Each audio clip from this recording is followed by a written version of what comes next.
brokerage for 9 years now.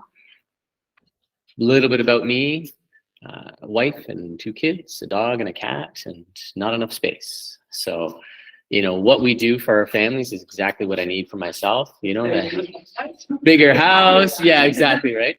So what we're looking for in lead generation is more people like me who just have outgrown their home and need a home with more function and whatever the case is. But no, today's not about me. It's about you and your careers and what lead generation really can do when we put a focus on it. So does everybody have the guide? Obviously we have what's on screen now, but does everybody have the presentation there?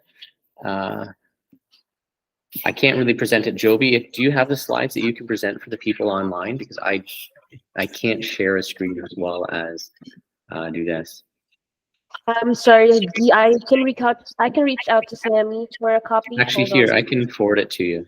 It's called Power Session number 2 in the email that I'll send you right now. Forward. Here's my email. Thank you, Joby sent.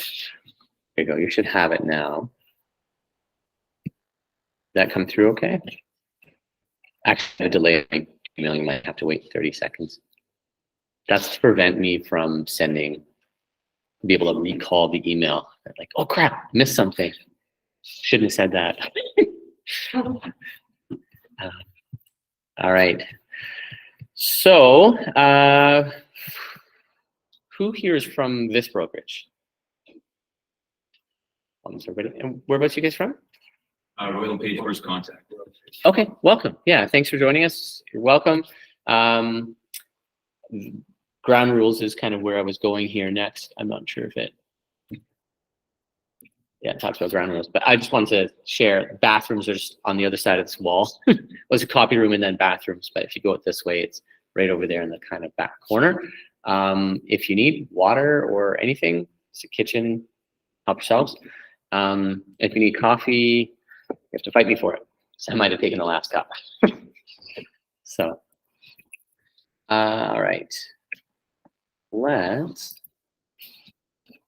going to get into, basically today is all about lead generation. So our introduction, we'll have lead generation puzzle. We'll talk about prospecting, the critical puzzle piece. 3 steps to prospecting, 3 ways to connect, overcome a limiting mindset, a daily routine, tracking accountability, and then putting it all together. I'll do my best to get through all of this in good timing. I do talk a lot. It's a thing I enjoy doing most, literally more than actually going and showing houses and all that kind of stuff. So if I get off track, I apologize. Feel free to say, "B, what the heck does this all mean?" So we're going to move fairly quickly through the material itself. So stop me if you have any questions. And I'll throw in some anecdotes, some personal experience as well. And I'll have a little bit of time for you guys to, add to that as well if you'd like. Okay. So you guys have all the course book. Good there. Joby, for online, you're getting that connected for everyone else. Ground rules, obviously arrive on time. Thank you actually for everyone who's basically here watching me muddle through getting set up. So that's good. We're all here. Probably this one. Okay, so this is a slow computer. Here we go. So question, kind of where are we today? So we're going to go through a bit of an exercise, okay? And I'm just curious where people are with their lead generation activities. So we have to get into the habit of accountability, holding ourselves accountable, holding each other accountable, asking others to hold us accountable. And we're going to take a bit of time just to share with myself and with your peers and challenges, on the next step. So if in the last 24 hours, we've been doing real estate, we haven't been on vacation, share, just raise your hand. I just need, a few volunteers to share what their lead generation activities were in the last 24 hours. So who did anything with regards to lead generation the last 24 hours? We work on like doing 555, so 5 texts, 5 emails, and 5 Facebook messages or happy birthday or something like that every day. Okay. So texts to who? Text to like your sphere or it's maybe an old client, just someone, just some kind of contact via text 5 times each morning, 5 Facebook comments or happy birthdays, and then 5 emails to past clients or whoever. Okay. It was in the KW that we're kind of following. I think it was every day for 7 days. We've chosen to do 3 or 4 days per week. Just starting slow. Okay. But that's something that we've been working on as a group. Good. Any ahas or things that are positive coming out of that yet? Whenever I say to people like, "Oh, is your neighborhood just thought of you or something like that?" Or like, "You should stop by." I'm like, "Damn it, maybe I should have." Right? Yeah, very good. Very good. So. Okay. So that's more like lead follow-up. Truly, that's lead follow-up, right? Because there are already people in your database. There are already people in your sphere, which is great though.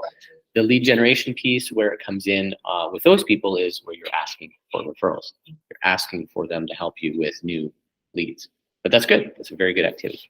Anyone else? Any other lead generation activities? Sorry, what's your name? It's Brian. Brian? Go ahead, Brian. Good morning. I sent out 850 postcards To a neighborhood? my farming area. Yeah. And I'll be following up on the weekend with one of my favorite activities, which is door knocking. Door knocking. Very good. Okay. So the door knocking, like one's marketing, one's prospecting, right? So door knocking is going out, meeting people face to face and trying to get their information so you have the permission really to follow up, right? I like to use the marketing kind of as a preamble to the door knocking prospecting. Yeah. I kind of see them as one works well with the other. I like to get it out to First. my farming area before I start knocking on those doors. Yeah, and there's some recognition when they answer the door. Very good. Okay. And how has, I'm asking for some ahas or positive feedback from that activity. You've done this in the past, and what's been your response? Not as good as I'd like it to be. I think I just need to be a little bit more consistent with it. Do it on a more frequent. Okay. Yeah. The consistency is key in anything we do, right? Working out or eating right. We have to be consistent, right? Okay. And then let's discuss a little bit about what we're going to do differently in the next 24 hours. So lead generation, we're going to get into some activities, what things we can do to lead generate. So doing a 555, I would probably call that more lead follow-up. Lead generation is all about adding people to your database. So if you haven't been adding people to your database actively, what might you do differently in the next 24 hours to actively go and add people to your database to lead generate? Any ideas? Any activities people have planned? I'll share one of mine. So we've recently sold a home, and then I produced, note cards similar perhaps to what you've been sending out, and it's just sold. So it's just a brief way for me to keep in touch with that particular community. It's an area that I farm as well, and do it in a way that it's not like you're giving them value because you're keeping them up to date with what's happening in the market, and it's a reason to pop by. It's like, hey, I just keeping everyone up to date. A home that was listed a week or so ago, it has now sold. We ended up with a couple offers. Still, obviously, someone looking.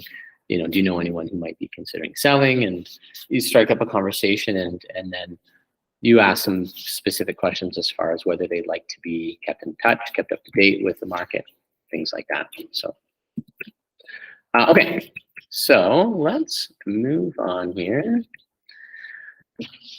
And kind of where we're at, obviously we had, this is the first session, but in your course material, you've already gone through validity positioning. You can go through that on your own. We're, in summer camp, we're condensing things a little bit to focus on a few other areas. So this is where we are in our map of where things progress. But if we look at the 6 jobs of real estate agent, forgot I'm online. Yeah, we look at the 6 jobs of real estate agent. The first one is lead generation, and then it's lead follow-up, right? And then going on appointments. We never get to go on appointments until we first generated leads or, identified them within our sphere and people we already know. And then we followed up with them with correct, conversations, dialogues to get to the point where, yeah, sure, come on over, right? Or, and then we get the appointment. So while you're here, this is like one agent's perfect day of prospecting. I'm going to just read this to you. So Bill Watson, this guy in Phoenix, Arizona, he's been wired for leads from the first day he was in real estate in 1993. So lead generation hasn't really changed other than perhaps methods. To this day, his routine hasn't varied a bit. Devotes between 5 and 6 hours a day to prospecting. He's probably like not at my level. He's, so Bill's perfect days from 7 to 8. And these are things we can't do in Canada, but he calls expireds and canceled listings from 8 to 9. He does administrative work and lead generation, like lead follow-up. 9 to 10, he calls for sale by owners, and from 10 to 12, he knocks on doors. From 12 to 1, goes lunch. Oh, he gets a whole hour for lunch. That's not fair. And from 1 to 2, he goes back and calls expires and returns phone calls. From 2 to 3, he door knocks again. And after 3, he goes on appointments, calls expired listings again, and just to stay on his schedule and do that every single working day. It's funny that they're tired just reading this. Interestingly, he sold 30 homes his first year in business in a town where he knew no one, all due to his prospecting efforts. Coincidence? Surely not. And so being motivated each day, Bill is motivated each day while he prospects on the phone by his visual goal board. So he has pictures of his kids, an amount of money he wanted to earn, right? So remember why you're here, right? Why we're here, why you're in this room. I run a networking organization Thursday mornings here, 7 a.m. And I keep asking the people in the room, like, why are you here? Why are you up at 7 a.m.? Why are we leaving the house to do any of what we're doing? And that vision, that goal of what we're trying to achieve, it's not, I want to make more money. It's how much money, and not about the money. It's what does that buy for us? What does that do for us? So we really have to have a clear picture of what is motivating us to move forward. So he has pictures of Bentley, picture of a hotel, whatever it is for you, you would have something similar to keep your goals top of mind. But with this commitment to generate leads, Bill currently averages 8 transactions a month. And when asked if he'll ever change his routine, he's clear about his commitment. I can't ever stop. I'll just do what I do. So out of curiosity, what would make this? I mean, I can move things around a little bit. I don't have to follow the script 100%. But for you, I would love some feedback. What would make today, this next hour or so we're going to spend together, valuable for you? Fresh ideas. Fresh ideas. Okay, so new, tangible. I shouldn't say new because there's probably nothing new under the sun, but fresh ideas as far as what to do to lead gen. Okay. Anyone else? Lead gen and follow-up. Follow-up. Okay. So today's, we can touch on lead follow-up a little bit. We'll focus on lead gen for sure. Anything else? Fresh ideas. Basically, it's kind of what to do. Okay. So let's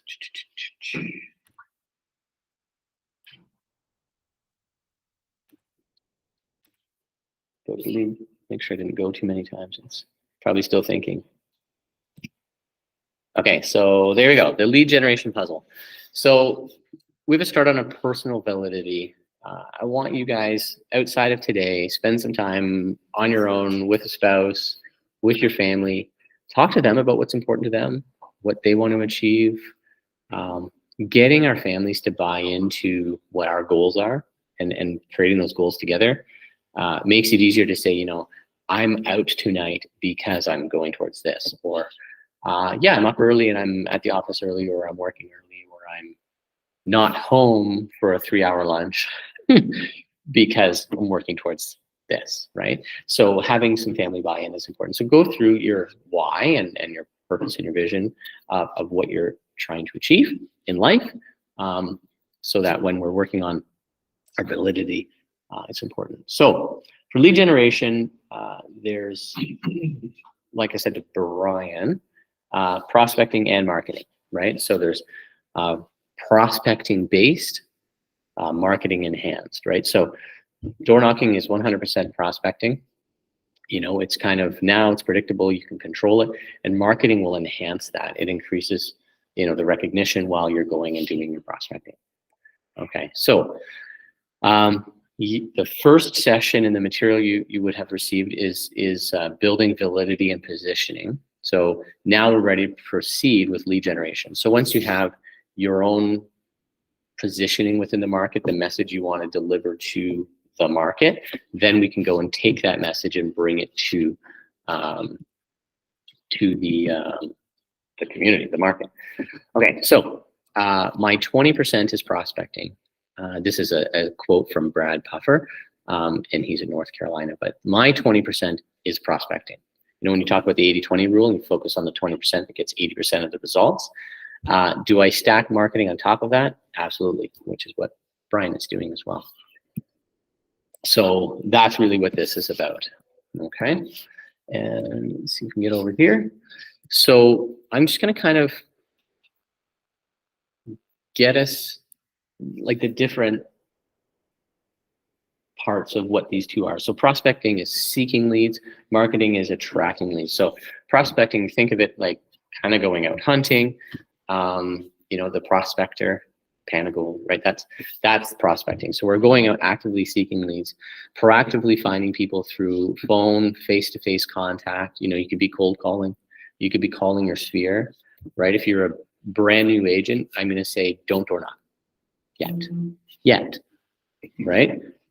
When you've gone through everybody you possibly know, you've done memory joggers and you've put everyone down and you've contacted them and said, hey, I'm in real estate. Or you've got an announcement, whatever you're doing to keep in touch with your sphere. Once you've gone through everyone there, then go door knocking, then cold call. But do that first, because if you ask majority of top agents, they'll tell you that most of their business comes from their sphere, from their database, people they already know and people who already know them. So start there. And then it includes calling for sale by owners, not expireds here, but past customers, right? So as well as meeting people face-to-face through, you know, door knocking, canvassing, community events, anything that we're doing out in the public, and then opening our mouth. So let's then, marketing is putting a message out there and waiting for people to call us, right? Waiting for people to respond to an ad, waiting for people to, you know, and it could be direct response marketing. So you put an ad out, click here, you know, get this, you know, click here for more info. You know, here's a report that you can get if you give me your phone, email, and your name, and maybe your address or whatever you ask for. But that's marketing. So that's putting your message out, you know, and it could be real estate signs, like for sale is an advertisement for you, not necessarily the house, but also the house. It's really, it's your name or information out there regularly. So magazines could be business cards, mailers, advertisements. List goes on. Okay. So there's a nice mix. Yeah, if you look at the lead generation puzzle, so we have prospecting and marketing. When you prospect to people you haven't met, you're going to go out and meet them. Your job is to then get them over to the met column. The met column is, I've physically met this person. I've seen them on maybe social media. We've had a phone call. We've had a video call. They see me, I see them. They know who I am, I know who they are. That's the met side. Haven't met is clearly, haven't met this person yet. Maybe I have their name in a database because they responded to an ad. We've never had any engagement, okay? So you might say not engaged and engaged on the right. And our job is to move people over to the met column because then there's some back and forth. I'll give you an example. I was in a home yesterday. I'd met them while door knocking. either a coming soon or a just listed or an open house. So I was door knocking for one of those three reasons. I can't remember exactly which, but I met the family. They weren't doing anything just then, connected, got their information, kept them up to date, lead follow-up. And it was a bi-weekly neighborhood update. It's something we have through our command system here. Bi-weekly neighborhood update. It sends an automatic update to their neighborhood specifically. So I just pop in their address and they get an update every 2 weeks. And so a couple days ago, I got a response. Hey, I'd love to kind of have you over. Like, that was my only interactions with them. Door knock, info. I maybe called once or twice. I can't even remember if we've ever talked, if they've ever answered the phone and we've had a conversation or not. But this back and forth email, or this email, not back and forth, just directly to them, following up automatically every 2 weeks. Then they emailed me, hey, we'd like to see the value of our home. So great. I popped by yesterday, had a great meeting with her and her husband and talked about their plans and what they're hoping to do in the next couple of years. So that is where, you know, they were here and I haven't met really. I'd kind of met them, but it was just that first interaction, that first door knocking. And so they were really kind of, I haven't met, there's not a lot of engagement. And it was just continuously messaging them. And then now we've for sure met. We've had a good conversation, spent an hour together. They know who I am and vice versa. So then we cultivate them towards appointments, which is what happened. Yeah. Yeah, quick, I just want to find out, would a Zoom meeting, would that qualify as a meet? I would think so. Yeah. So they've invested some time with you. Honestly, I would even say a phone call, like a good phone conversation where you're getting to know each other, right? And if you're emailing back and forth as well, so that there's a face to the name, right? So email signature, wherever you might be there. But then you've had a conversation, they've got to know you, you've got to know them, some of their motivations. They know that you are the trusted real estate agent that they can contact when they need something. Yeah, I'd say so. Okay. So a lot of these terms, by the way, are from Millionaire Real Estate Agent, MREA, the Red Book. So you want to refer to that book if you haven't read it. It's a pretty meaty read. Okay, so we talked about prospecting base, marketing enhanced already. So research has shown that the two in conjunction will work much better. And if you're working on a specific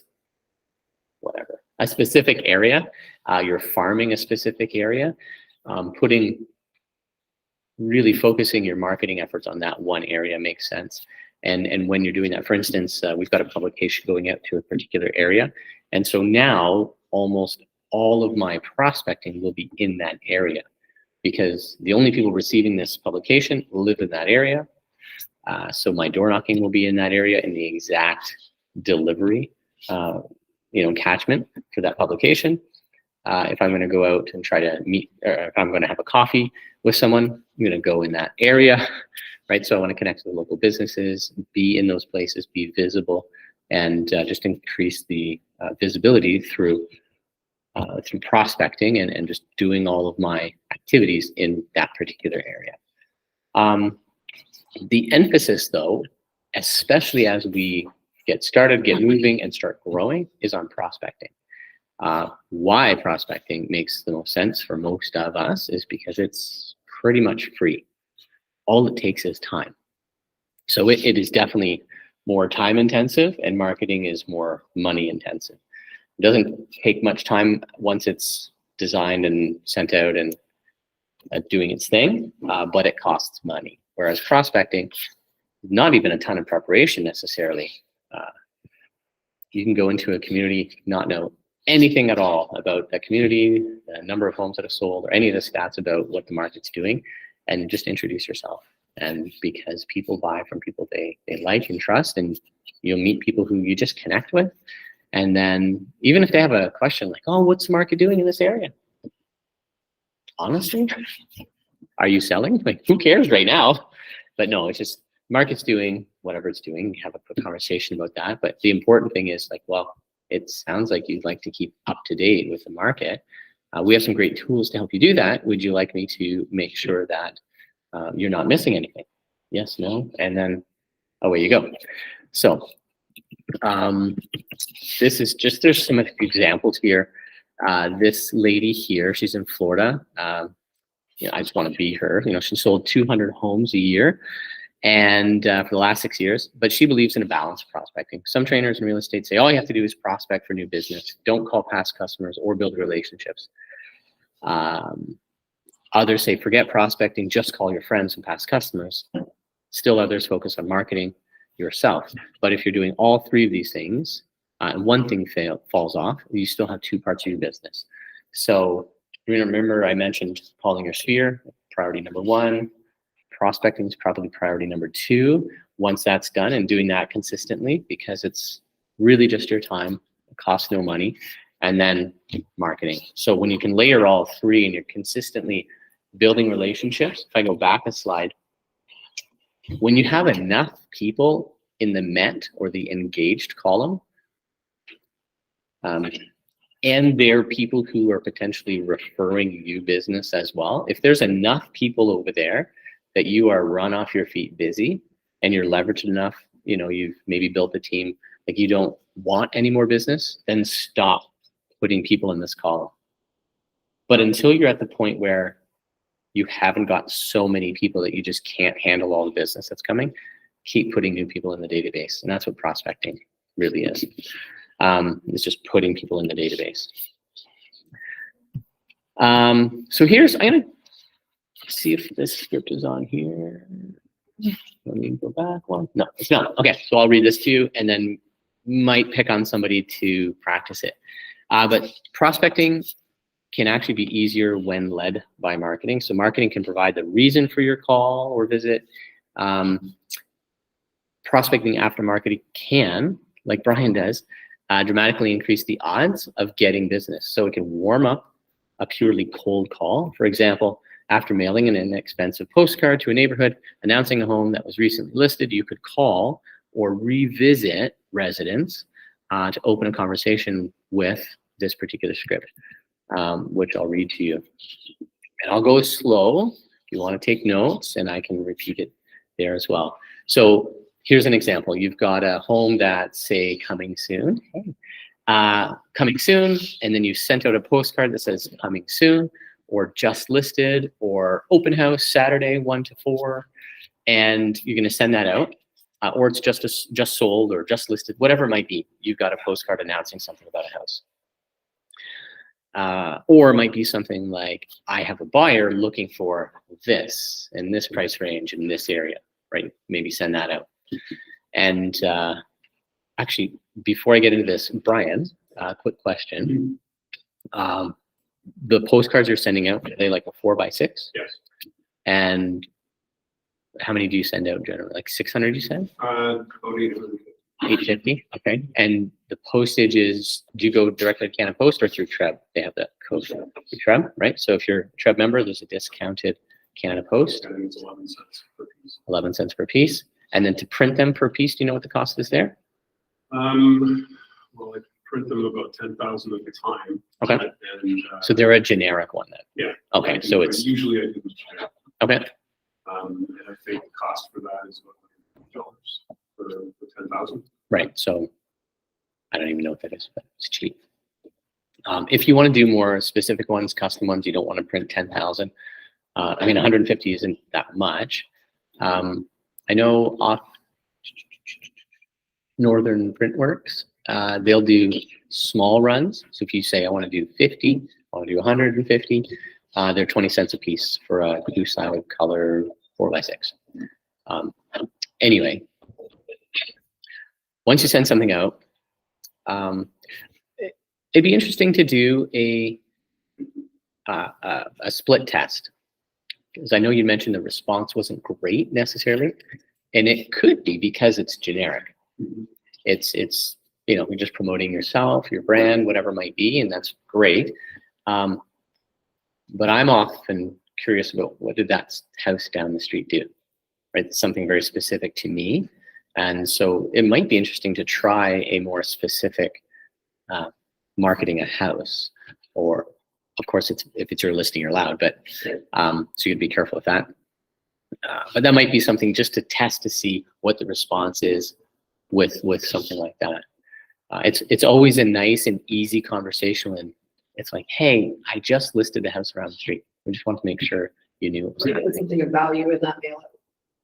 Right? Yeah. Something of value. Yeah, for them, it's information about a Information house. Or other something, when you're doing like a collaborative mail out with a different business, offering a discount or something like that. They can mail out actually to pick it up versus put the garbage. Yeah, for sure. Because there's so much. I know our mail came in yesterday, and it was 5 or 6 pieces of like recycling. So could you, so for my farming area, for example, could I do like, just to full ratio as far as the numbers and, if you're interested in knowing what the numbers are in our neighborhood? Yeah. If you're farming a specific area, the goal, the hope is to really it's funny, actually, I'm teaching a farming one as well. So number 6, course 6 or day 6 is farming. So we'll get into that in more detail then. But it's really about putting yourself out as the expert in that area, the go-to realtor in that area. So providing value is key. It's you're going to give and give and give first, and then you'll start receiving. So having some stats, whether it's teaser stats and just some great information, keeping them up to date with the market is important. I think it's valuable for them. And then, a call to action is important as well. To learn more, maybe it's a QR code. To learn more, call me or email me. Connect with me on Facebook, something like that. Join my group, my Facebook page, like my page, something where they can connect with you and see you more, right? Maybe they're just doing their research from afar and they click on your website or they go to your Facebook page and then they see you and there's videos. Video is key. If you never get a chance to meet them, right? You talked about Zoom call. They get to interact with you. They see you. They hear your tone of voice, the way you speak. When it's just a picture, it's less powerful. But if we're doing video on our social media, then that again reinforces who we are, and they can connect with us and feel like they've already met us when we then have our first appointment. So, yeah. Okay, so here's the script. Take a deep breath. Good day, my name is Guy, and I'm in real estate. Did you receive the postcard I sent regarding your neighbor's home that was for sale? Do you happen to know anyone who might be interested in this home? It would be my pleasure to provide the answer to any of your real estate questions. It's a very generic script about a postcard that went out because of a particular listing that was put up. So I'll do it again. Good day, my name is Guy, and I'm in real estate. Did you happen to receive the postcard I sent regarding your neighbor's home that's for sale? Do you know anyone who might be interested in this home? And last piece of the question is, it would be my pleasure to provide the answer to any of your real estate questions. So again, that conversation is a bit easier because you sent them something ahead of time, all right? The marketing validates you and it creates recognition and reputation. In the MREA, there's a bit where they talk about having sent out 8. It was 1 a week for 8 weeks. And it was this poorly done, letter, postcard, whatever it was, to a particular community. And they sent it out in the mail, same message, nothing different, no graphic design, just about this agent for 8 weeks. And then they polled the neighborhood and said, hey, who's the top agent in the area? And it was that agent that they had sent out. And it was a fake agent. They totally made him up. Totally 100% made him up. Oh yeah, so-and-so, whatever, that's the best agent in the area. Fiction. So it's about validating you, creating repetition, recognition and reputation. So let's make sure I'm on track here. Just kind of like landing planes, I feel like.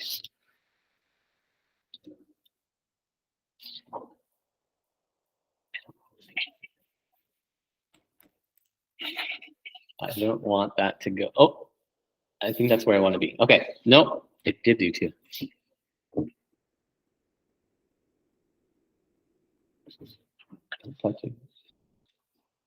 And go back one more. Let's see if that works. Okay, stay. So the lead generation, we're just continuing with that. We talked about this a little bit. So prospecting is minimal cost, but maximum time and effort. Where marketing is, it could be unaffordable. To have enough marketing, and I maybe we should say in our market, we have some pretty big players that we're competing with some pretty big marketing budgets. Like we're talking hundreds of thousands or $1 million marketing budgets. We're competing with those people. What they will never do, you will never see them doing, is saying, hey, I'm Guy. I'm your neighbor. I live down the street, or I've got a listing. I just listed your neighbor's house, right? They're not doing that. And that, in my opinion, is so much more valuable. It has so much more impact because you meet them face to face. If you have that conversation at the door and you get to the point where you ask for information from them and they provide it to you, like that's really good. They felt comfortable enough with this interaction that they gave you their information. They gave you permission to keep in touch with them. That's way more valuable than seeing your name up on a billboard every time they drive down whatever street. So, marketing can be cost prohibitive, but it does take very little time and effort. And I just want to caution you to not fall into the myth that, lead generation, prospecting, marketing, whatever, that it takes money to make money. It really boils down to, kind of takes time, and then having some money to market can definitely enhance things as well.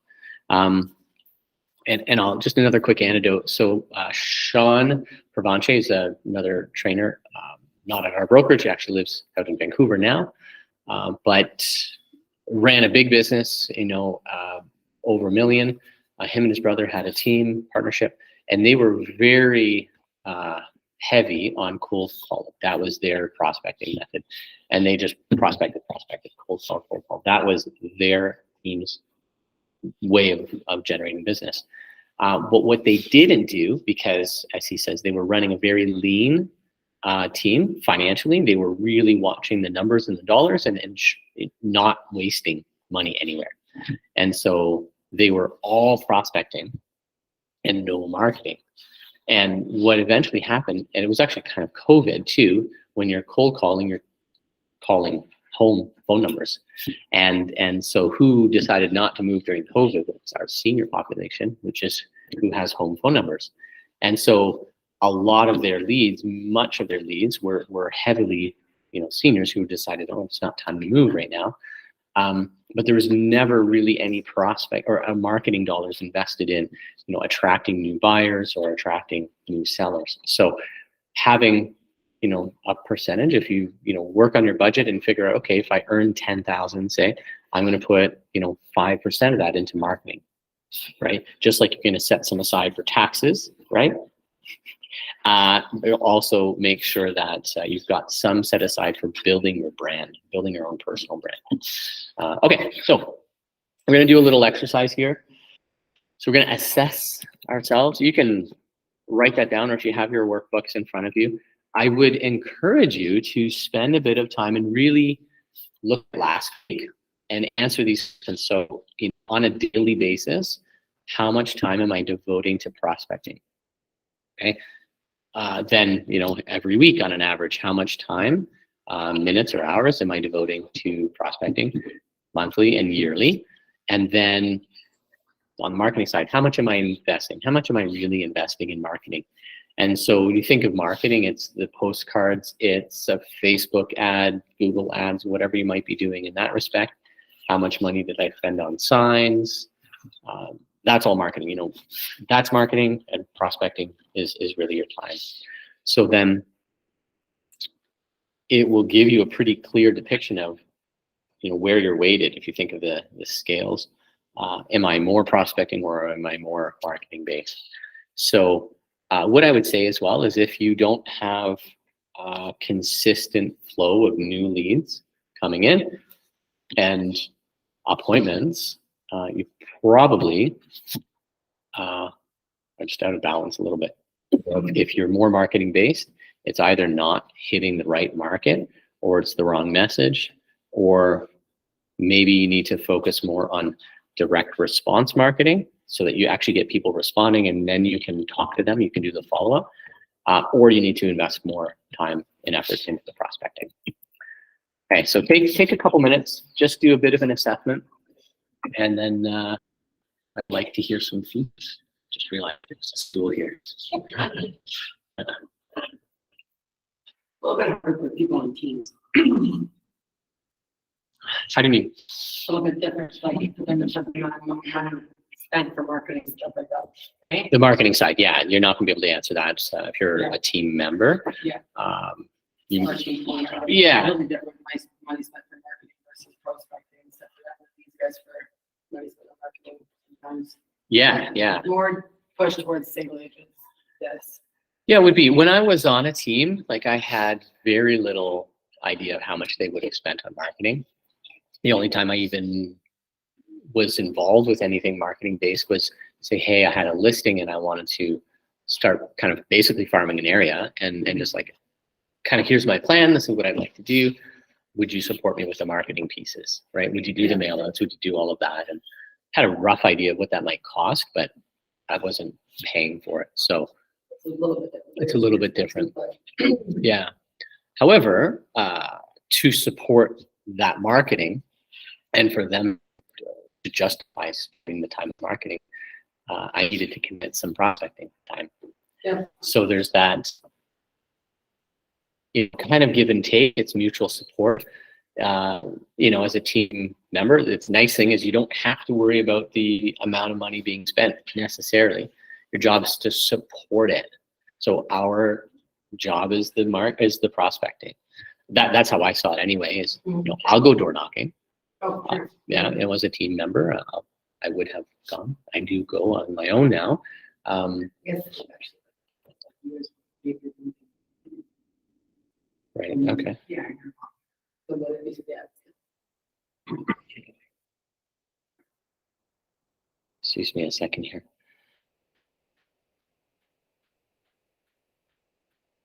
Okay. So, has anybody got just an idea, like a very quick assessment of where they're at, marketing versus prospecting? No. So like, I'm doing hours and you're doing for each other day.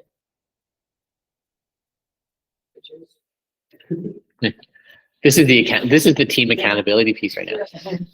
Then nobody's saying anything because it's not enough, and it never feels like enough, right?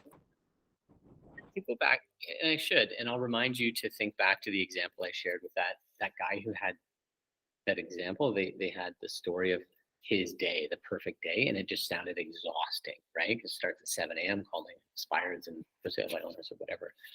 It doesn't need to be that. It just needs to be consistent. So, a typical 9 to 11, 9 to 10:30, like if you did that every day, it's habitual, it's easy, it's predictable. It doesn't completely get in the way of doing business, right? When you actually have active clients who are buying and selling, and you're in the car and you're showing and you're booking showings and all of that stuff, that's involved with doing our job.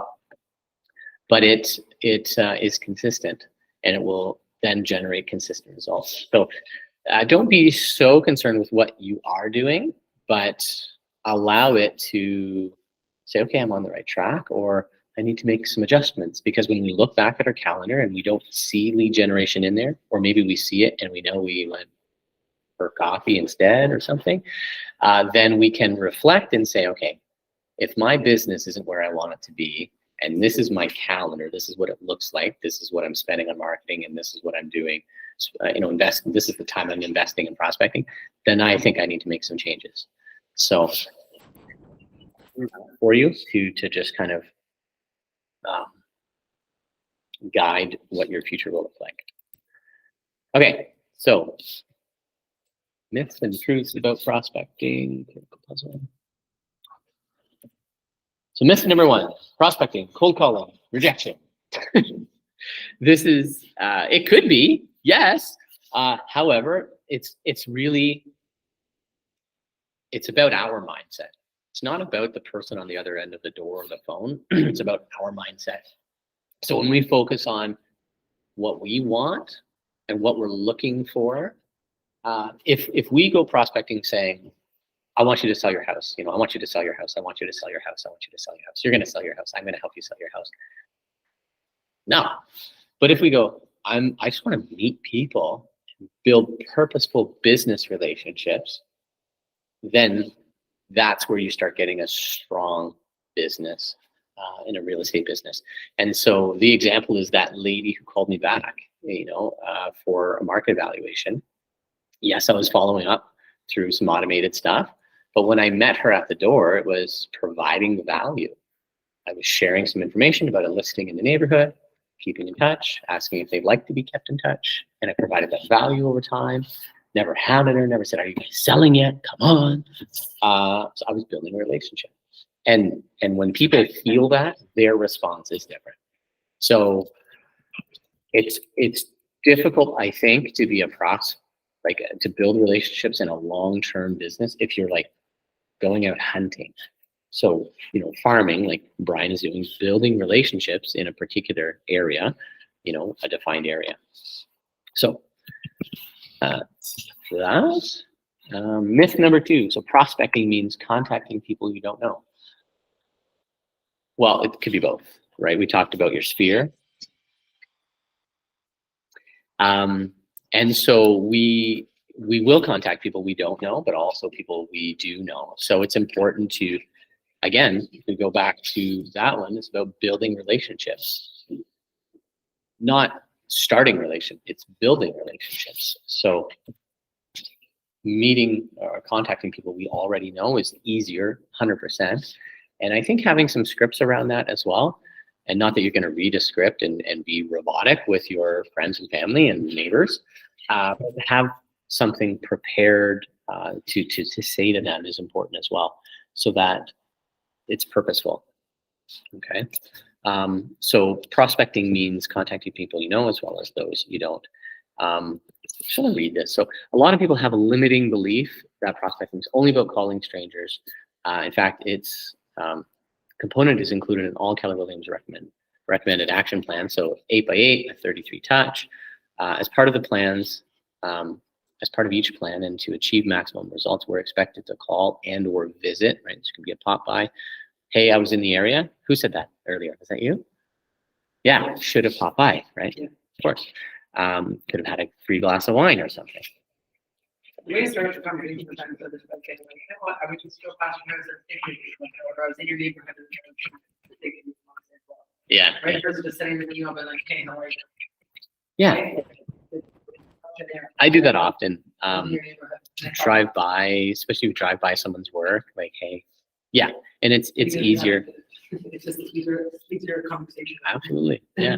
I sent a quick text to someone this morning. Hey, and just as I drove into the parking lot this morning, someone came to mind. I don't know why. Yeah. Hey, how's it going? Like I just texted. I asked Siri to text her. Hey, it's been a while. Haven't been in touch. How are things? And she called around 10:30. We had a 15-minute chat. So those are nice.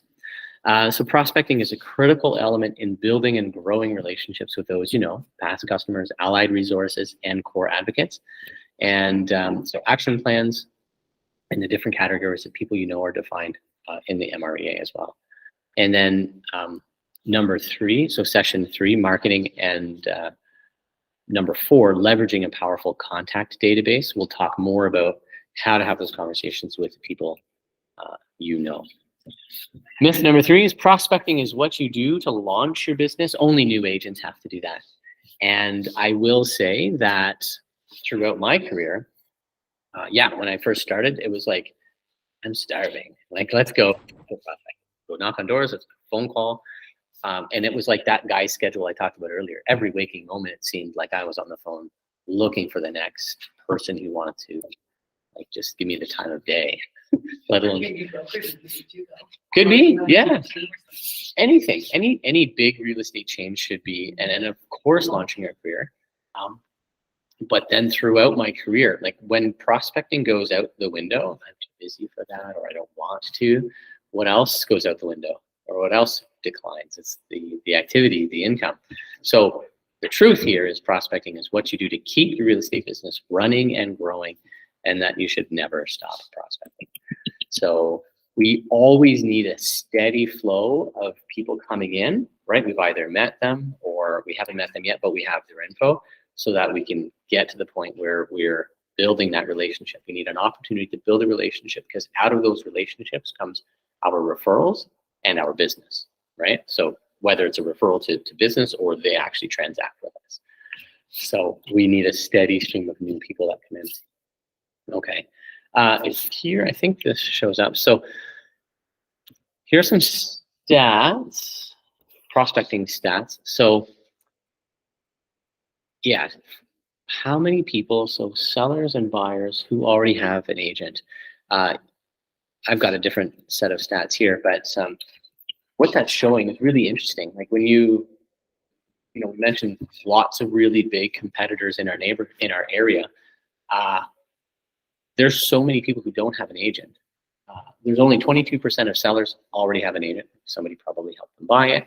That person is either still in the business or not, or they're still in the area or not, right? If they moved up here from somewhere else or down here from somewhere else, it's very possible that the agent that helped them buy it is nowhere near here and they're not keeping in touch. And then 12% of buyers already have an agent. So then the other question is what percentage? And on mine, these are the percentages of people who use the same agent they used before. That's the stat that I have. And that's from the US NAR, which is generally very similar to Korea's stats. Okay. Oh, that's what I was looking at. That's why I was confused.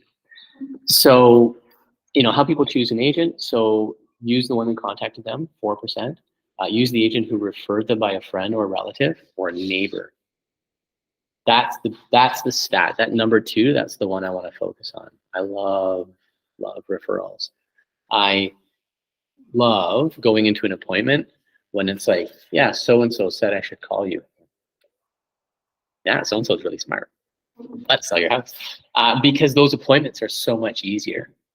And it's like if I door knock, I'd have to hit 100 houses to possibly have or way more.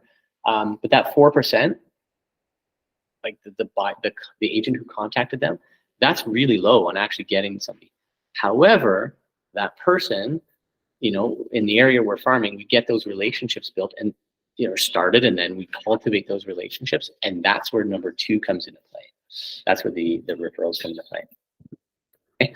So that is based on how people choose an agent, and then I think we get one more here. How people choose you based on your prospecting. So you contact people you don't know. You contact people you know and ask them to refer you, right? So first you contact people you don't know, then you know them, you build those relationships, kind of how I mentioned it, and then you ask them for referrals, right? It's the people we're in relationship with that we ask for referrals. And so a lot of our messaging with the MET category is about referrals. It's not, hey, are you selling your house yet? Hey, seriously, are you going to invest in the real estate? Now's the time to do it. Or have you ever thought of buying a cottage or vacation property? Maybe once in a while, but for the most part, it's, hey, got a great listing coming up. Do you know anybody? Or, you know what, we're doing an investment seminar, or we're doing this, or we have this coming up, or hey, interest rates have changed. By the way, do you know anyone? Right? That's second category, so forth. And then past customers, you contact them and ask them for repeat business or referral business. So our past customers are absolutely important as well. Right. So we're going to get into the 5 benefits of prospecting. Talked about that. It's inexpensive, puts you in control, increases your confidence and skill, yields quantity leads, which then yield quality leads. So you have to go through some more quantity. You know, you're gonna cold call or door knock and talk to a bunch of people before you have a few in there that engage, have some back and forth communication, and then you can ask them for referrals and that kind of thing. But you go through the numbers before you can get to some really good quality people. Vincent Baumgart, you know, he's done some door knocking specific classes here, and his father-in-law, Tom Mitchell, you know, they're very active, or have been very active in real estate, and his whole business, whole career really was around prospecting by door knocking. You know, it'd be 4 days a week, regimented, 9 to noon, and then follow-ups afterwards. And if he hit his numbers, he got to take Friday, you know, half day or whatever it might be. But they ran a huge business through door knocking. That's how they met Dave. And now Dave's our team leader and lives in Barrie because they sold his house. So, and then the last piece there is it keeps you in direct contact with the market, and then protects you against market shifts. So what that means to me is we're hearing from the market, from the homeowners, what their concerns are. We're hearing those market related questions regularly. And then we can speak to that in other follow-ups and other marketing, and we have an idea of what people are concerned about and what people are looking for. So I'm gonna skip ahead a little bit. So I'm not gonna take 5 minutes and go through all of this. There's a form on page 30 in your book, and 5 benefits. We talked about them actually really quickly. 1 minute, just raise your hand or shout it out.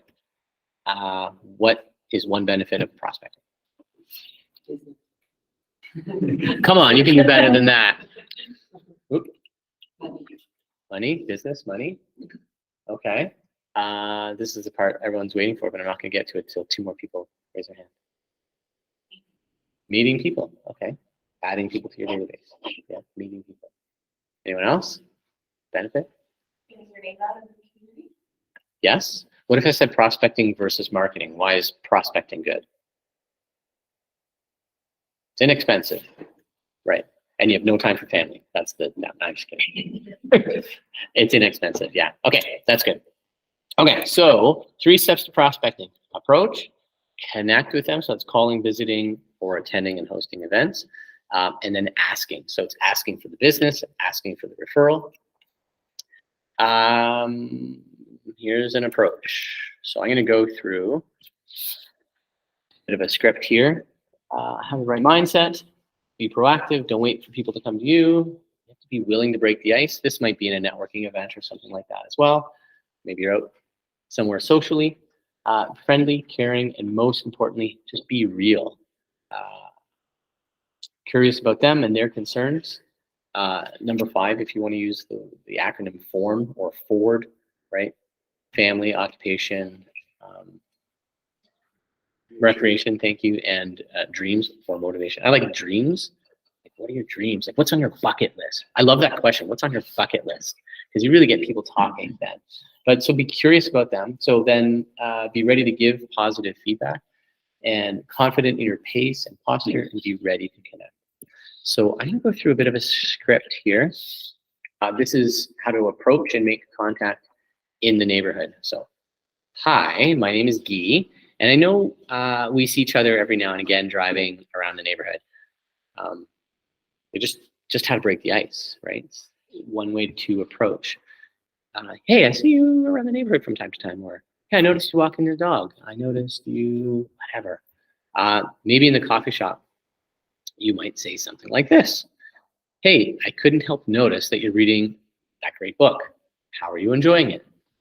Conversation started. After a mailing, so this might be helpful for Brian. Hi, Joe, this is Brian of Keller Williams. Well, sorry, Royal LePage. I did that on purpose. I'll just take a moment of your time. Did you receive the blank I sent out? So, hey Joe, this is Brian of whatever ABC brokerage. I'll just take a moment of your time. Did you receive the market stats I sent out? Did you receive the note I sent out? Did you get my business cards? Like maybe you talked to them and said, no, I'd love to send you a business card or a note in the mail. So that's that one. Okay, so those are something simple you can use to approach and just kind of break the ice. Okay, so the next piece is connect. If you want to be a giver, always come from a contribution. You're not connecting and following up and calling and door popping by to say like with your hand out. Do you have a referral? Are you selling? Can you please buy an investment property? It's, hey, you've got something you're giving them, right? So, hey, I've got some great information I thought you'd appreciate. Got some stats about the homes sold in your neighborhood. I thought you'd like it. Or, hey, I noticed they're going to be starting some construction in your neighborhood. Here's some information about it. Like if anyone lives near Duckworth right now, yeah. So takers versus givers, I think that is kind of clear. How to connect. So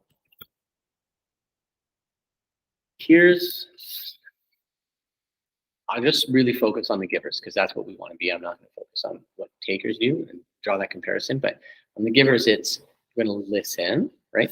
Hear what's of concern and listen, and then you can provide answers. You're going to offer something, some information, take pride in their work. And then givers also respond quickly. They offer guidance, they prepare, they give service, and they anticipate. When we focus, let me just go back here for a second. Basically, yeah, we really want to have that person think of us as the person who can help them get what they want. And whether you tell them that clearly, when you listen, right, that was one of the givers, you listen to what their concerns are, what they need, what they want, then you help them believe or you help show them that you're the person who can help them get that. I think that speaks volumes, right? You never really truly expect anything to come back out of that, but you just give, and when you ask, it's received. That ask is a seed in more cultivated soil, if you will. So, okay, so how to connect after approaching. So we've approached them, that was the previous script, that icebreaker, whatever it might be, and then how to connect. So you could, oh, there you go.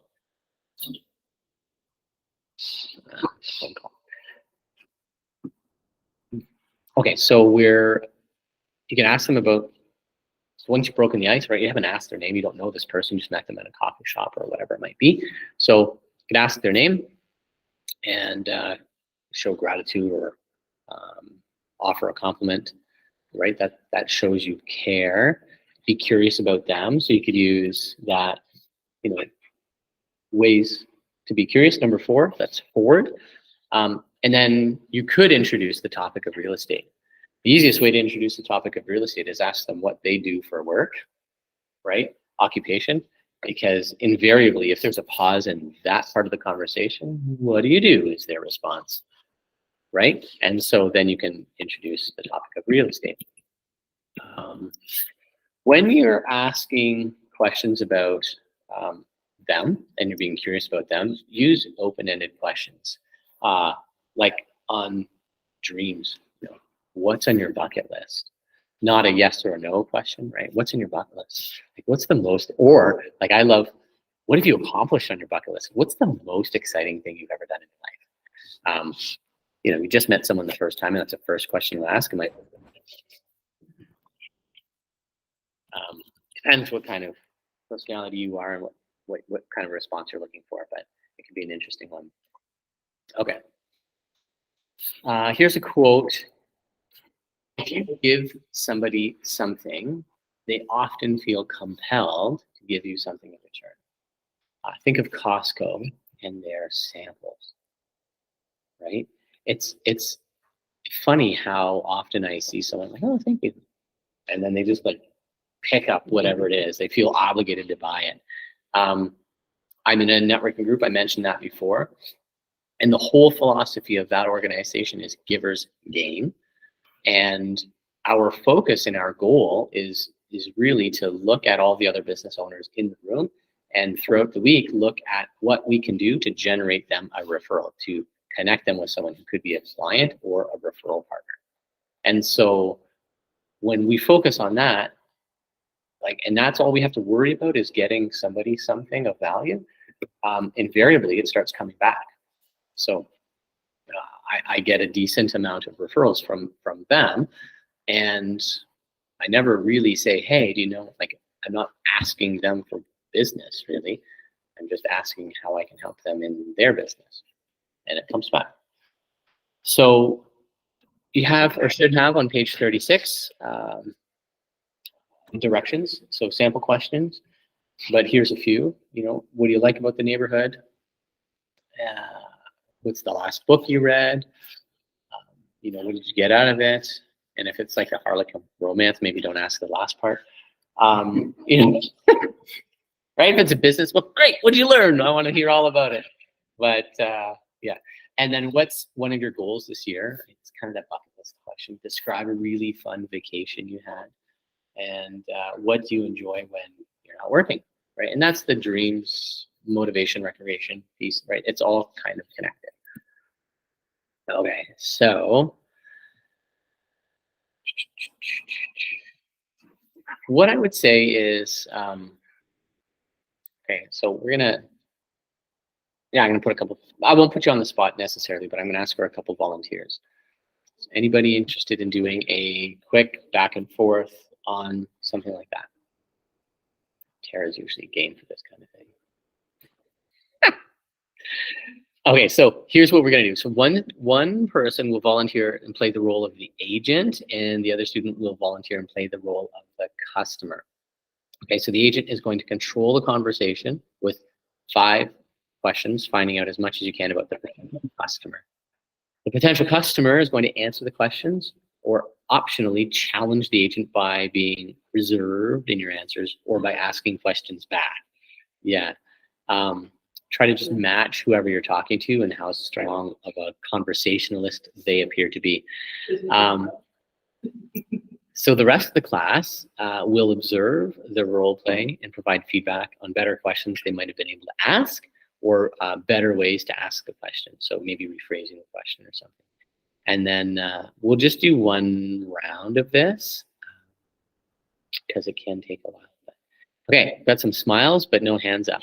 Any volunteers? Got some guys in the back of the room. Actually, all guys in the back of the room. I should make David do it. But he's not interested. Is that why you had your participation done early? You participated a lot early, so you didn't have to do this. Okay. What if I was the agent? Would that make you feel more comfortable? Would someone volunteer to be the customer or client? I will. You will. Okay. Remind me your name. Shelby. You're with Priscilla, Georgia. Okay, so there's no answers. Yeah. Oh, look, sample opening questions. Yeah. Okay, so let's say I just knocked on your door, Shelby. It's like, hey, Shelby, you know, it's Guy here with Keller Williams, and we're just letting the neighbors know about the open house we've got on Saturday over at 125. Have you guys lived in the area a while? 3 years. 3 years? Okay. Yeah, well, welcome to the neighborhood. Curious, what do you guys like most about the neighborhood? I'd love to be able to share that with people who come through the open house. My kids can walk to school. Okay, yeah. In the corner. Okay. How many kids have you got? 5. Oh my gosh! What the hell? It's all Yeah. the same. Too many Harlequin romances. Yeah. Okay, so so 5. So you can walk to now, and they're all school aged. Yes. Wow, you've got your hands full. Yeah.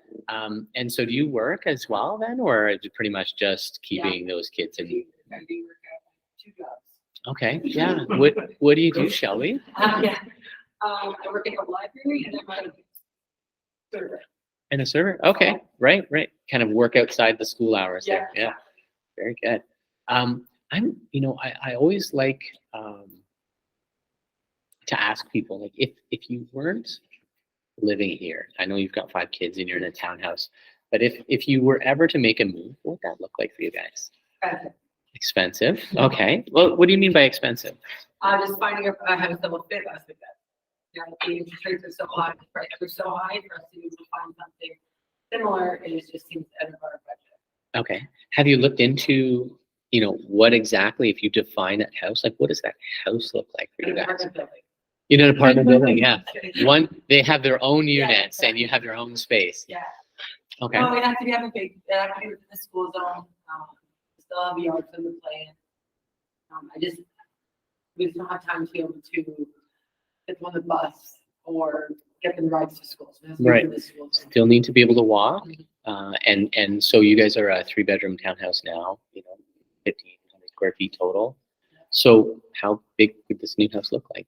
I have 5 kids, so this house has 5 bedrooms. Right? Because you One- squeezed yeah. 2 in the basement. Yes, Yeah. exactly. So we need to have at least 5 bedrooms still. Okay. Um, Would you like them Well, all? obviously 6 would be better because then everyone has their own bedroom.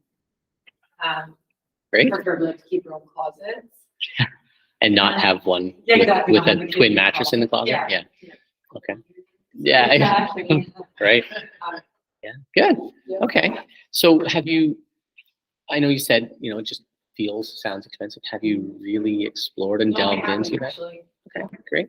We work with some really amazing, mortgage brokers and things like that who specialize in helping families upsize and really just analyze where they are financially and what their budget might look like. And then that way you've got all of the information you would need to kind of keep an eye on what might be out there. And I can help you with that as well. Would it be okay if I followed up with some more information? Sure. Yeah, I think it's a good idea to look at my finances every now and then. Very good. Okay. Well, I'll just grab some quick info and then I'll follow up Yep. later on in the week. Awesome, thank you. That's a door knocking something and someone on the fly, but it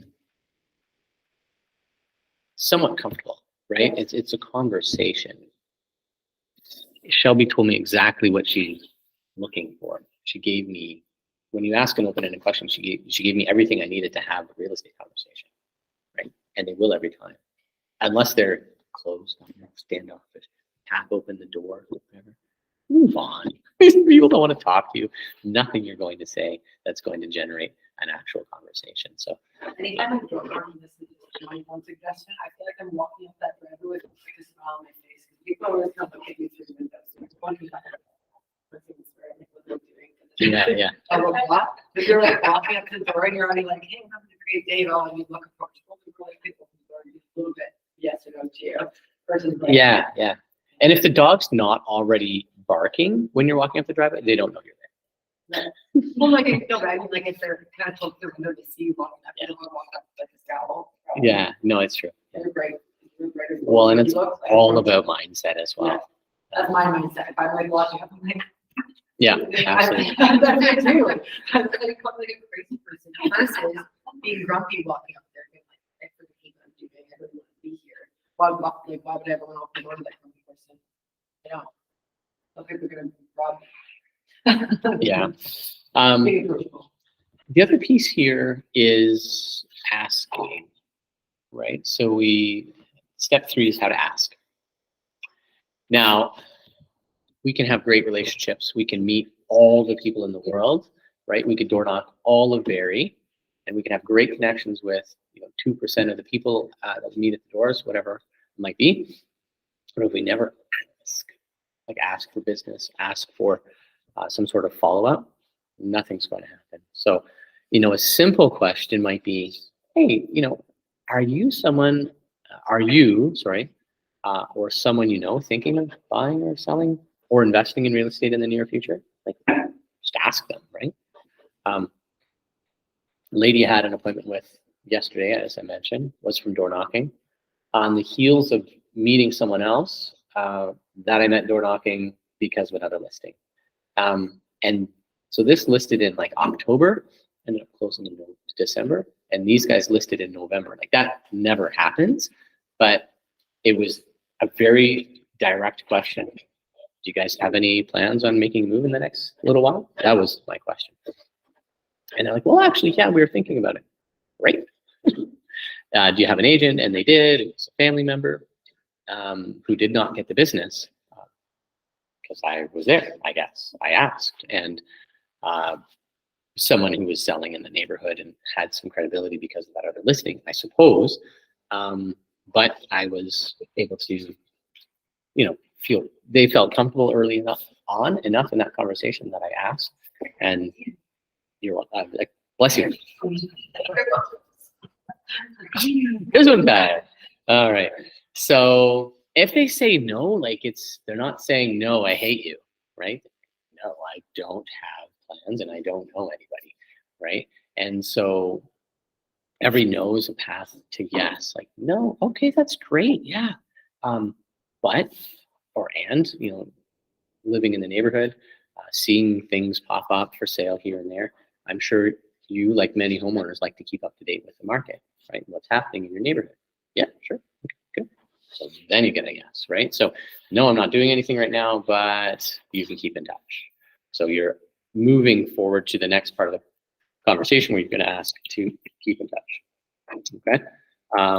Diana Kokoska, who's now retired, she was the CEO of MAPS Coaching, developed our course called Bold. And her quote here, she says, I always asked many questions. I always asked my questions at least 5 times in the conversation. So each time my question is worded in a slightly different way, guess what? I almost always get them to respond with a yes. So no, okay, great, maybe move on and then come back to the question in a different way. And so it might be, no, I'm not planning on it. I don't think, hey, if the perfect house came up, like you guys aren't planning on it, you've got 5 kids, you can't think about anything other than, do they have clean clothes and what are they eating for supper, right? But if the perfect house came up in the perfect area, right? Would you guys be interested to buy that if you could, right? So yes, and then whatever. So you move that conversation forward with more questions. All right. Thanks. Permission, get permission. So you're asking for these things.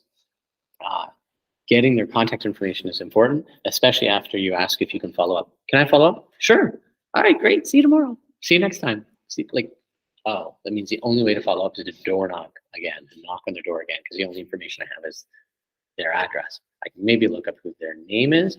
Technically, I'm not allowed to do that on Geo for the purpose of augmenting my database. So you need to get your contact info. So 3 ways to connect. Remember, that's the middle piece, right? So call, visit, or attend or host events.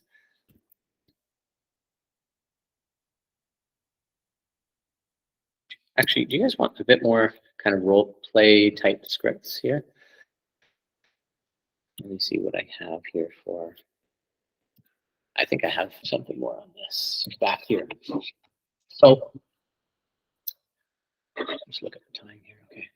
So I ask for their business, an appointment, or a referral. Clearly state what you want.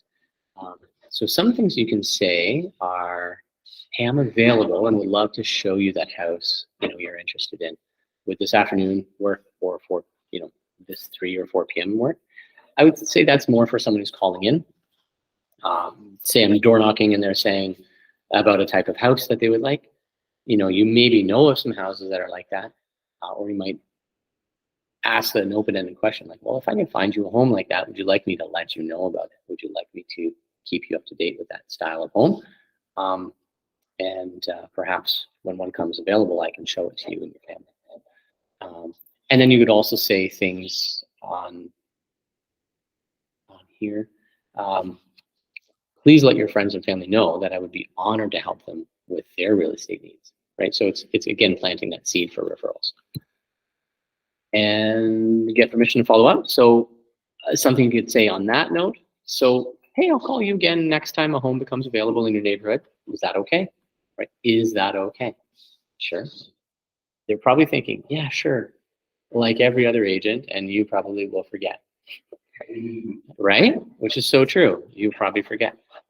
If I'll say yes, just to get you off my door, and then when you call them, say, hey, So the only way to ensure that you're going to do this is you're going to have their name in the database. You have a note of what they're looking for, and then you're going to set up a search.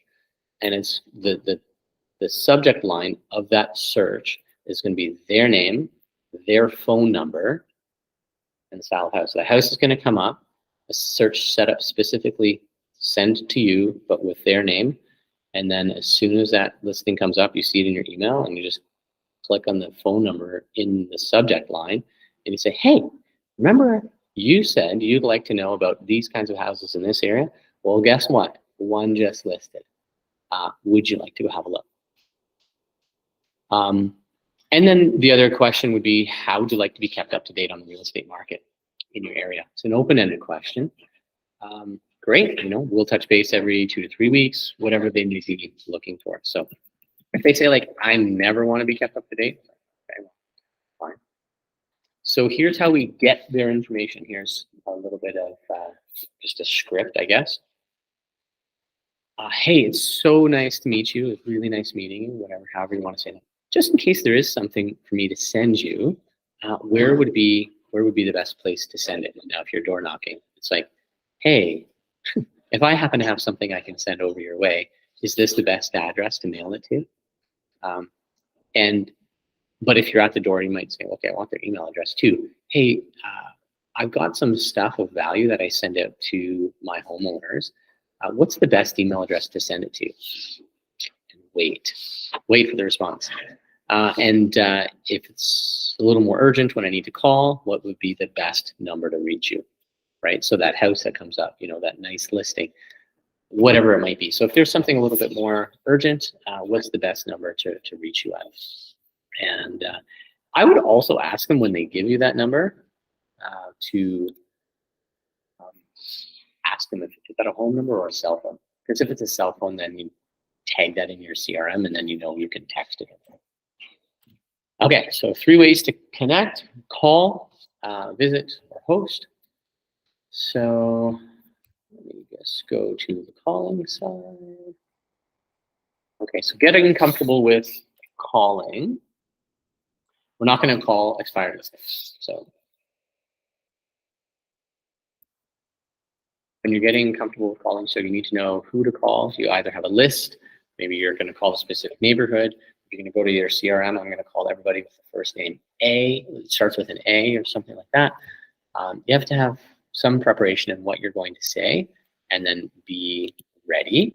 Okay. Referrals. So referrals, hugely rich source of business. Many agents have built successful business around referrals. And stats from earlier, remember those? 38 to 40% of buyers and sellers use the agent who was referred to them. So remember that. Looking for the script. That one didn't have a script. Oh, okay, right. In number 5, session 5, they're going to be talking more about working with Mets, who often are people you're getting referrals from as well. Okay. Know when to call, cold call versus warm. When to call, okay. So this is kind of a daily habit of calling prospects. It should be done during 3 hours, 2 to 3 hours, whatever you target for yourselves, just keep it consistent. But 3 hours of lead generation before noon each day. So that's that 9 to noon. And this is just an example of somebody here. He makes phone calls between 9 and 11 to reach those in his 1,300 Mets database. So he has a database of people, and he's calling them between 9 and 11. And then he faithfully calls them each 3 times a year. Goal is to make 20 phone calls each hour and leaves messages if need be. He makes prospecting calls for new leads 3 evenings a week. So he takes an evening. People are generally home more in the evening, so between 7 and 9, and then 2 more hours on Saturday mornings. Total of 18 hours a week. His goal is to make 20 calls per hour and talk to at least 5 of the 20. It's not bad. So that's him. So he's doing 9 to noon follow-ups with his database, right? Cultivating the database. And then he's generating new business, new leads to put in the database evenings, 7 to 9, and Saturdays, the rest of the hours. No, what to say. Okay, so warm, did that say warm versus hot? Okay, so hot leads are easiest to contact because the person is ready, willing, and able. Remember that, ready, willing, and able to transact. So they need your help and you have the solution. They possibly called in on a listing. Hey, I'm pre-approved. I love this house. Show it to me. I want to buy it. They come into the open house and you got to know them a little bit. You've asked them some questions specifically around it. Is this the type of house or no budget? They might not even know how much it's listed for because they found it. They saw the sign and came in, opposed to they saw it online and already know the price. Warm calls are those made either to people you know, so you're calling them, or people who have received one of your marketing pieces. So these are relatively easy calls to make because you have a reason for calling. And then cold calls are people you're calling. For me, people you don't know at all. Very few agents make purely cold calls. But pure cold calls are already as long as it goes. I just need to stand for a minute. Like that's you're calling using a dialer or whatever you're doing. You're calling. It's just like door knocking. It's pretty much a cold call. Now this is a person saying I answered every lead, and I think if you have a lot of listings out there, you're getting a lot of leads coming in, right? You're going to field those calls. But I don't know about you guys, but I don't have a ton of people calling me, hey, I want to buy a house, I want to sell a house.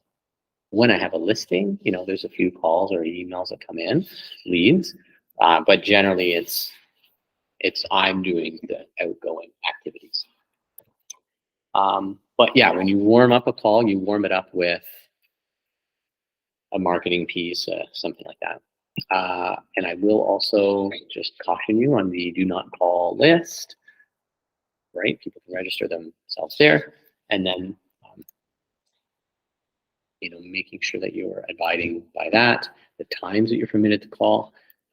You know, the CRTC has rules around that, as well as the castle. So once you do get their information and permission to follow up, they can rescind that. So make sure you're managing that.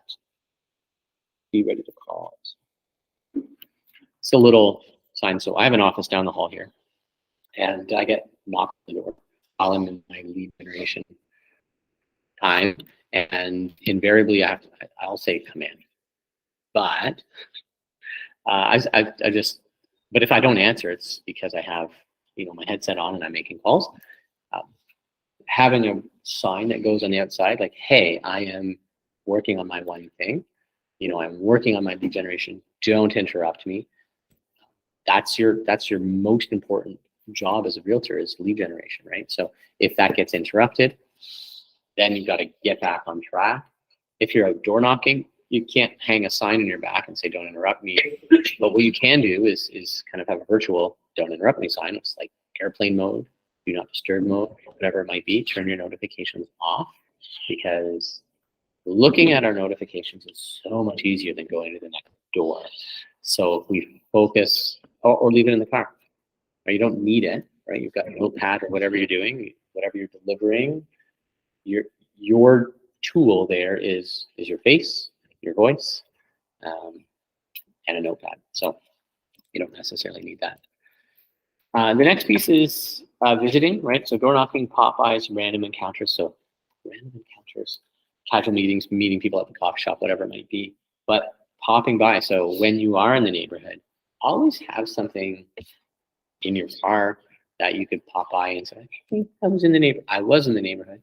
Give yourself an extra 15 minutes if you're heading to an appointment, so that if you are driving past a past client's home or nearby, you can stop and say, hey, I'm just on my way to a listing, or I'm just on my way to a showing, but I had an extra few minutes and I thought I'd stop by and say hi.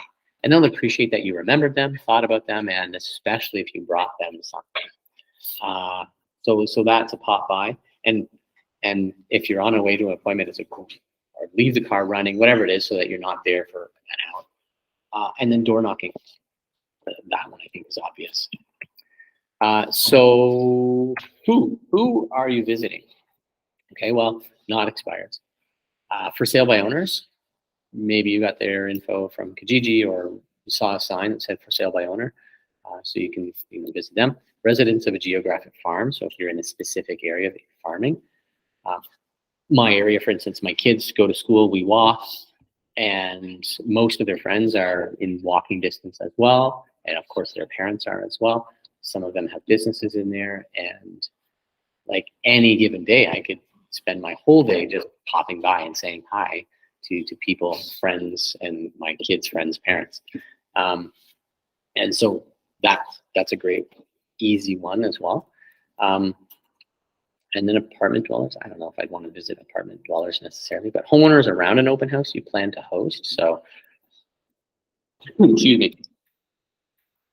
Who am I going to door knock? Oh, I'm going to door knock around this open house that I'm hosting on Saturday, right?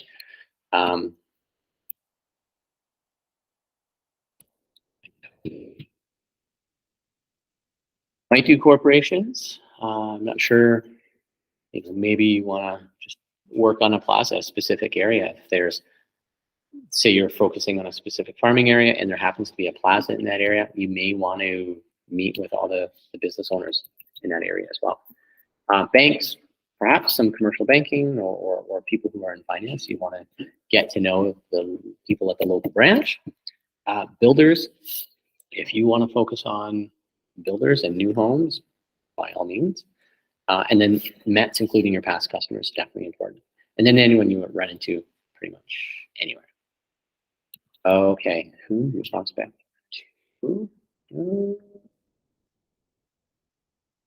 There's an exercise. Do you have? Oh, there it is. There. If you go to page 54, should be a chart, and it's like a phone call. I currently call these people, and I plan to call these people, and then visit. I currently visit these people, and I plan to visit. And it talks about for sale by owners, so that it goes through this list on the left, and then you could check off what your plan is with them. So we won't do that now, but I encourage you to go through that exercise. Okay, so when attending and hosting events, so there's a lot of different events. If you look for marketing or networking events, they're everywhere. And, Chamber of Commerce, or might be, a formal networking group like BNI, which is the one that I mentioned that I'm a part of. Lots of other business owners who are in the business of prospecting and they're in sales will organize their own events as well. And then there's nothing stopping you from organizing and hosting your own event, where it might be an educational piece, a mastermind, or something for business owners or for first-time buyers, whatever it might be, and you have an expert panelist or somebody who's going to be doing a lot of the talking. But they can host with you, or you can host it and just have them as a guest speaker. But hosting, I think one of the benefits for sure is that it sets you out as the expert in the area. Open houses set you apart as a listing agent, right? And when people come and visit the open house, how you present yourself at that event, because it's an event, is the perception that you're sharing with the community. So yeah, I'm especially if it's in your farm, I'm the area expert. I have all of the information about all the other listings. I have all the stats. You're very well prepared. And when people come in, if they have any questions about the area, you can answer them. Or even before they ask the questions, you can share some information, stuff and stats, or landmarks that you love most about that community. Best park, brand new pickleball court, whatever it might be, something that might catch their attention. Okay. Customer appreciation parties, that's going to be for your past clients. Those are really valuable in my opinion. We did a Christmas party last year, a summer kickoff downtown this year, spring. Anyway, can't remember what date it was, but it was June 8th. It was on my mom's birthday, and I made everyone sing happy birthday to her. I had a microphone and everything. Anyway, that was her birthday present, was a recording of me and all these people singing happy birthday. But it was fun, right? So fun things, and then, right, how do they think of you after, being in an event like that? Seminars or classes, so it might be an investment seminar or something like that. I would say take a minute or two at some point and go through, just brainstorm, some useful topics that you could host a seminar or a class. And it depends on what your audience is, who's your client, who's your market. Do you want to focus on seniors? And then is it about downsizing? Is it about decluttering? Is it about home organization? Is it about estate planning, wills, aging in place, right? There's lots of different people that you can bring on to speak. And if it is seniors, you should probably do it around noon and offer free lunch. Okay. Oh, and then community events, just being active in the community with what's happening around. So, more prospecting through networking ideas.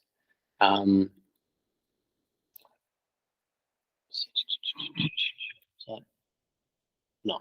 So the examples on here, page 61. Let me see if you have that here. Yeah. So that's an exercise. So I mentioned a couple of these. It has a list of them. You can come up with some more of your own as well. And I currently belong to them. It's an assessment of where you're at, what you're doing, and then I plan to join. And that'll give you some direction as far as, okay, maybe I could do this as well. Okay.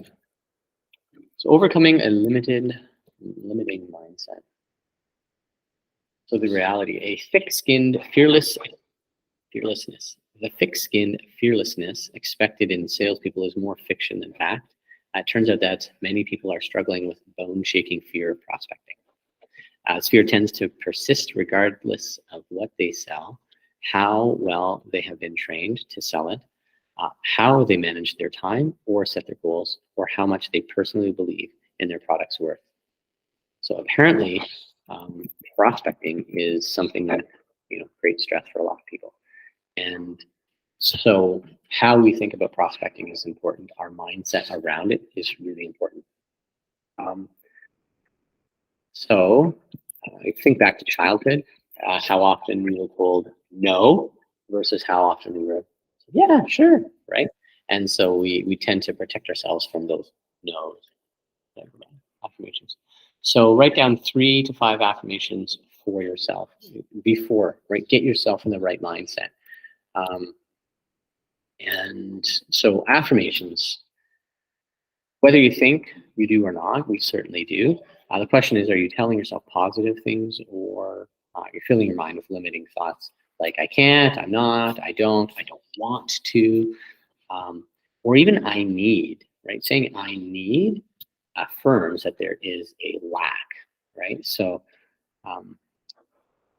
after all, you are worthy and you deserve success. So remember that you are a service-oriented professional. Remember that you are competent and committed, and that your confidence and expertise will grow over time.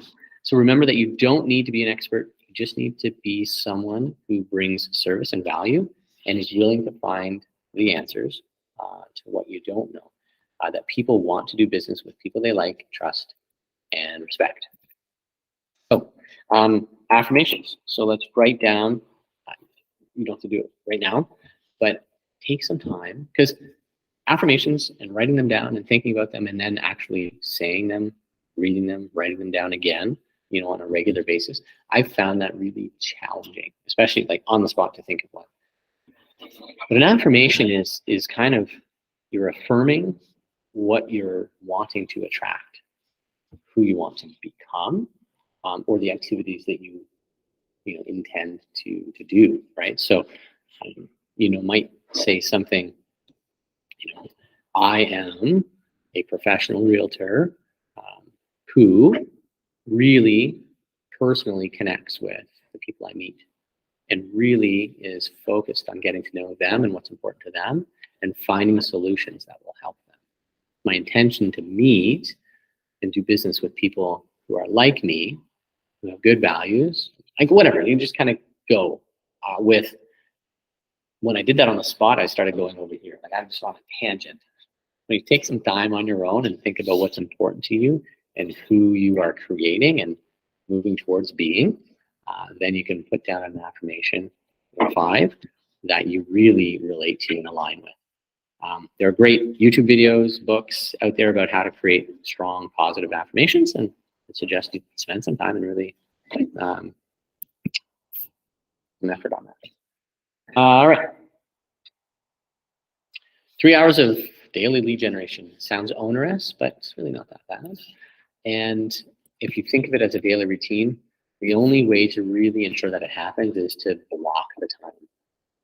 So, you know, some people, we have dual career agents, right? There's limited time there, and daily might not be possible. You might have 2 or 3 days within a week to focus on real estate.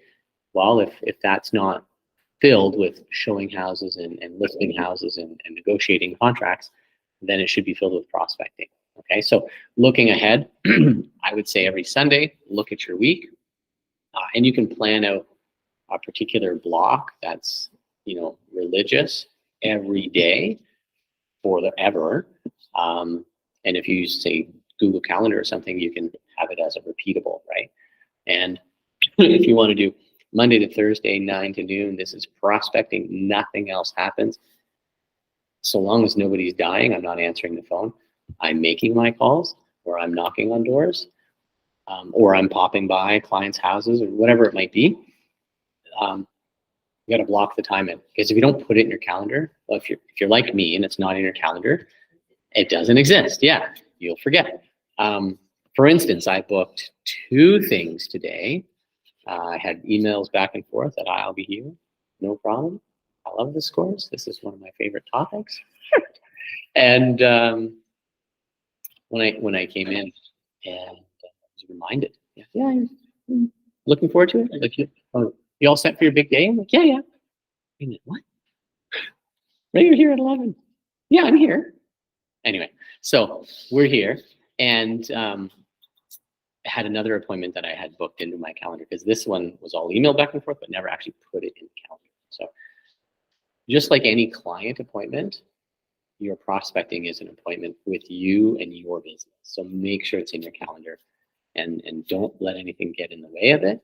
And if something, you know, like I said, somebody's dying, gets in the way of it, then move it. Don't just delete it and have to replace it, okay? So if you lose that 3-hour block, you've got to find it, put it back in somewhere else. Okay, so you're going to prospect. Okay, so you're going to time block for prospecting activities and then marketing activities. Okay, and some of the things you have to time block for is the preparation. So if you're allowed to start making calls at 9, you want to start making calls at 9. Maybe 8:30 to 9 is getting that list ready, so you know who you're calling, so that when it's 9 o'clock, it's not like, okay, who should I call? I'm starting my call block. No, you're already on the phone. You're making your first dial. Okay, so assemble the call list.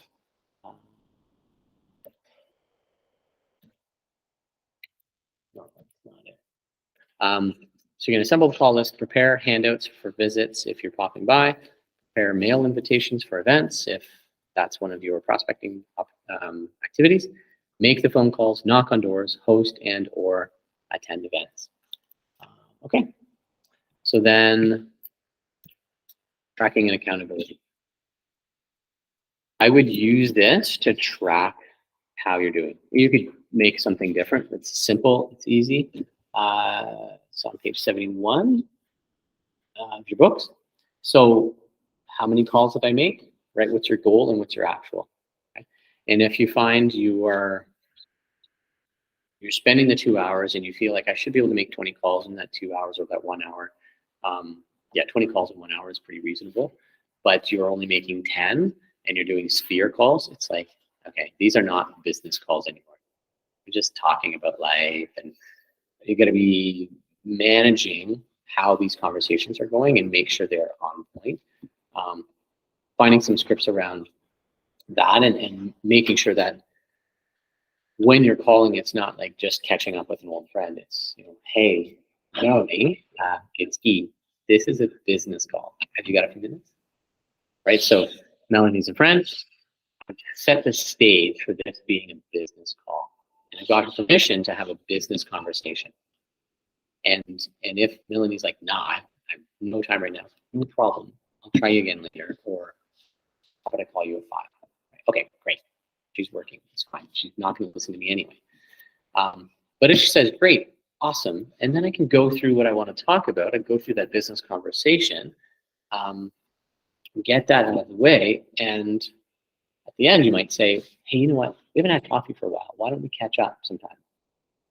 What is it? What's your, what are your days like? What are your weeks like? You're not going to book it today necessarily, but maybe, in a week or two or whatever we have. But time block that as this is the day of the week. This is the time of that day where I'm having my coffee dates. And if I've already filled it, then I'm not going to have that part of the conversation.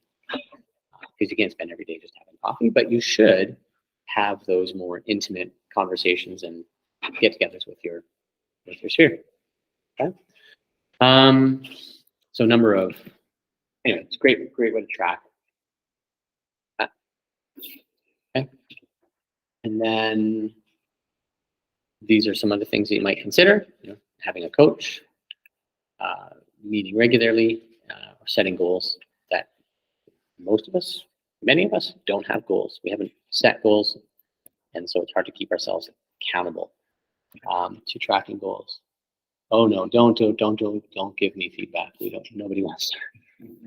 I can't handle it. Any ahas, anything that, pulled out of today that you felt, oh, that was useful, that was helpful? I know I talked a lot. I wasn't terribly interactive today. Any ahas?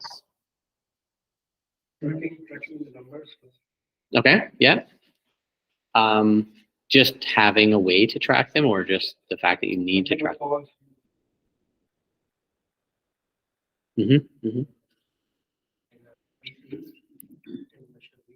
Yeah. Well, and at the bottom here as well, I think really important is number of people added to your database. It's really important. You could door knock all day, and if nobody gets added to your database, something needs to change, right? Then you need to work on skill or confidence or something. So, yeah, good. Anyone else? Having about 40% of buyers actually go through referrals. That's a big help. It's easy to plan, your prospecting. It's a lot more focused and obviously better results. Yeah. So many stats show as well that their business came from a database.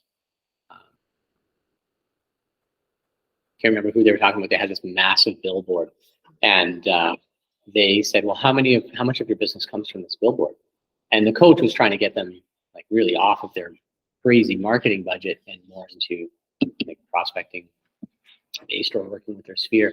And they said like 99% or something. And he just didn't believe that was the case because it's totally off of what the norm would be. And so they said, well, I just come in, I'm going to listen to. So these calls would be coming in, and the receptionist or the assistant would answer the phone. Hey, such and such team, did you see our billboard? Like, yeah, because you couldn't miss it if you lived in that town. So they say, yes, great, business from billboard. And they would check it off as that is the source of business, right? Well, okay, stop answering the phone that way, basically. And then let's go through these people and track them back. And many of them were a referral or sphere. So, and then we coached more recently as well. She said, like, your pop buys, saying hi to someone who's in the neighborhood, right? You're in their neighborhood, making a consistent, concerted effort in actually getting with them physically, like saying hello physically or getting them on the phone, like that is not almost, but it is more important than door knocking or cold calling and getting a new person to put in the database. Those people who already know you, like you, that's where your business is really going to come from. The rest is it's focusing your 20% on where 80% of the business will come from. We're doing like this KWEx course with us in our own office, and there's something like 700 people in your sphere, and 6% of your big sphere will use you. And basically having, in your database, 900 for your database, which we're working on right now, and that will convert to like 18 deals. And like the way it came down to that, It was kind of mind blowing to all of us. We're like, hey, we don't have 100 people in Yeah. our individually, right? But 6% of your database will use you. That's not your personal skill, it's your database. Yeah. Yeah. And you can use as well. That was a great aha. So it all comes with this KWEx. Yeah. Motivating that a low percentage of buyers and sellers consider having a realtor Mhm. Yeah. represented. Because You think it's a lot more. Yeah. Yeah, and it motivates you to go. Yeah. And they're doing it's like, yes, right? Yeah, yeah. Well, and I'm getting people, whether they're internet leads or door knocking leads or whatever, it's a year, 2 later, right? And so consistently putting those people in and consistently keeping in touch with them, when the timing is right for them, you'll be that person, right? So, well, this has been great for me. Hope it's been okay, at least for you guys. Thank you for being here. If you have any questions, feel free to reach out to whoever invited you. I'd be happy to help out, answer them.